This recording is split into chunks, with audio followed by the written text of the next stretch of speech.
please, we are not heading to their pressure. On Wednesday this week, Lands Minister Betty Amongi made it clear that government would not compensate those affected by the Lusanja land evictions and should turn to Medard Kiconco, who evicted them. Such circumstances are supposed to be compensatable by the person who committed the crime. If court found that the person who obtained the court order did it fraudulently, it should be him to compensate the people. Now, Kiconco has dashed any chances of compensating these residents, saying they illegally settled on his land. Otherwise, you want to tell me even the people who come from Kabiramaido today I compensate? Then those from Kabala I compensate? Then those from Jinja will come claiming I compensate? So the question is, who are these people and where were they evicted? How did they go there? How have they been there? These are simple, pertinent questions that must be asked. I repeat, I've never carried out any exercise in any land on that area other than the land that took me to court. NTV reached out to the Lusanja residents on the compensation question. Tewali muntu ali waggulu w'amateeka. Tujja kugenda mba amateeka, buli kimu kyazuuliddwa ekituufu kyabyo, ajja kutuliyirira.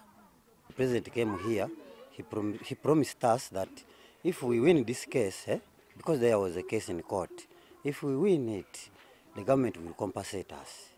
Now, with us, we are still keeping that word from the president. Kiconco is, however, willing to settle the matter once government is willing to pay him off. I have no problem with that. First is government to recognize that yes, that's Kiconco's land and he has his rights in there. If they have interest in it, I have no problem with it, because the whole of Uganda, even in Kenya, even everywhere, land is everywhere. The businessman also says politics has frustrated the harmonious understanding of this land conflict. Politics that is complicating everything. In this country, you can only own land by registration. If you don't have registered and registrable interest on a piece of land, and then government and rather politicians come and say, yes, you are the right person, I fail to understand. You see, we have reached at a level where politics is played in everything. As long as they are many, they can make noise, government will listen to them, politicians will listen to them, the councillors will jump in, everybody will jump in. But this does not change the facts. We are just creating confusion that will be too difficult for us to handle in the future. Up to now, the residents have not yet erected permanent structures after the demolition, despite a go-ahead from Parliament.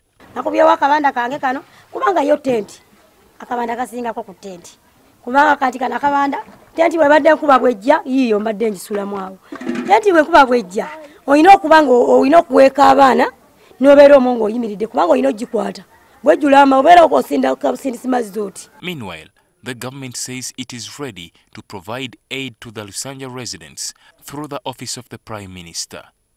Ali Mivale, NTV.